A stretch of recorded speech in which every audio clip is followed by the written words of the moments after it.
Welcome to Iceland. This video covers the most dangerous road ever constructed in my country. And believe it or not, this happened to be an official highway from 1966 to 1991, when we finally got the tunnels that are still in use today. The old road is, however, still there, just as unusable as it looks.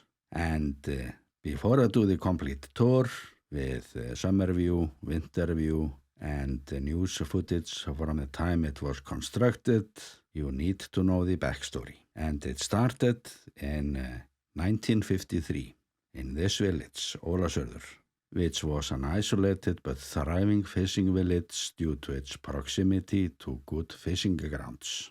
And back then, it was clear that a nation like ours, with a primitive highway system, was not going to construct an impossible highway without a good reason. So the nearly 1,000 residents started a fundraising campaign to end the isolation of the village, because the only road they had was a mountain road only open over the summer. So they had a lot to gain. And Akureyri, the center of commerce and service in North Iceland, was 212 kilometers away, and a new road would shorten that distance to 62 kilometers. And moreover, the new road would only be around 200 meters above sea level. And that's not all. The distance to the next village, Dalvík, would be shortened from 250 kilometers to 18. So a new road would also transform that village from being an outpost to take on a new role as a service center by a new highway. And Akureyri would benefit as well in terms of commerce, so they helped out and came up with some money to pay for some of the first kilometers in 1953. So with some money and local support, the people of Ólafsfjörður wasted no time. They made a usable road over the first obstacles up to the mountain, and even conducted explosions, so they were serious, despite the fact that all they could afford was a useless little road that would come to an end by the main obstacles. And this fundraising was, of course, a gig to create pressure to put this project on a state budget as a national highway. However, Iceland wasn't rich back then, and it would take the Icelandic state budget 11 years to gradually finish the project and open the road that of course had to meet certain requirements,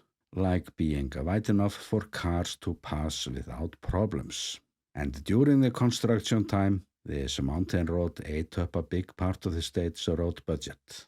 And in 1963, they had only 2 kilometers left, or one of the main obstacles, this sill, and they finally blew it away in September 1965. And from there it took them a year more to finalize the road, so it opened in September 1966. And despite rock slides and several incidents during the construction period, there were no fatalities. And the headlines back then celebrated the end of an era of isolation, which was the case until it started to snow. So it was very interesting to look at the timeline in the Icelandic newspaper database, because one of the first mentions about a road there mentions how snow doesn't stick to the mountain, which sounded fabulous, while the idea was sold to politicians. And it might even be right that snow doesn't accumulate so much on these steep slopes, at least not until the road was scraped into the mountainside. And the cost of snow removal was always a major problem. On average, the road was closed for a month every year, and I'm not including these shorter closures for a part of the day, for example, when it was necessary to clear an avalanche from the road, and they were frequent. The highest number was 28 avalanches over a 2-day period, but the long Icelandic winters would always come to an end, and spring would greet us with mudslides and rocks. So the road looked often like this, and not just during spring. All it needed was rain to set things into motion. So the road soon acquired a certain reputation. And after a fatal accident in 1979, when a father and a son died, when the car ended up on the coast, that's when serious discussions began to emerge. Rockfall shelters was one of the ideas that had been on the drawing board for a long time. But in that case, it wouldn't have helped. That accident had everything to do with the unforgiving landscape, where one little mistake was enough.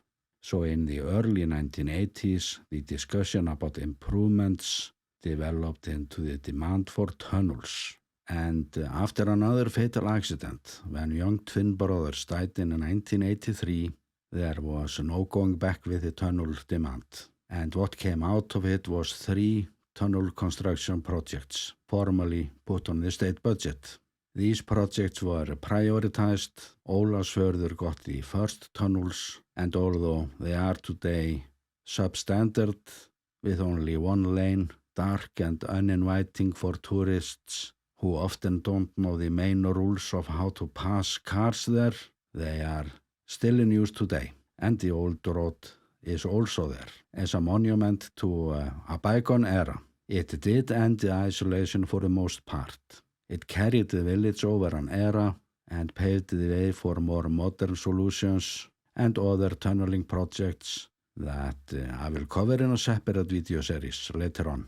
In total, over 10 cars ended up on the coast below the cliffs and 1 snow removal machine. So the road left many people seriously injured. And during its lifespan, many local people in Ólafsfjörður, they didn't want to use it unless they had to, and definitely not over the winter. So to make a long story short, the campaign for road tunnels was won when the tunnels opened formally in 1991. There is still an avalanche risk on a small section of the road to the tunnels, which statistically eliminated 90% of the problems with the old road. There is, however, one thing that we can never take away from the old road, and that is the view. So it is still today popular amongst hikers, although I'm not going to recommend a trip between the villages because large parts of the roads have simply vanished, and this is only for skilled climbers, and the risk of rock slides is still present. So the only relatively safe option now is to use parts of the east side of the road from the village Dalvík. It is for the most part in fine condition and ideal place to enjoy the midnight sun or even the northern lights. However, if this is interesting, always seek local information. If you are planning a trip there, you can ask the local hotels or find the local hiking clubs on social media using the name of the road, Ólafsfjarðarmúli or Múlavegur. And to note that it would only be possible over the summer, like you surely must have seen already. And I will do this topic again from another angle in my upcoming video about the road tunnels on the Tröllaskagi Peninsula, and also through my videos about the villages Ólafsfjörður and Dalvík that will be online soon since I'm updating them, and they include way more footage from this beautiful region. So I hope you enjoyed this tour, and with that I'm sending you best regards from my home country, Iceland.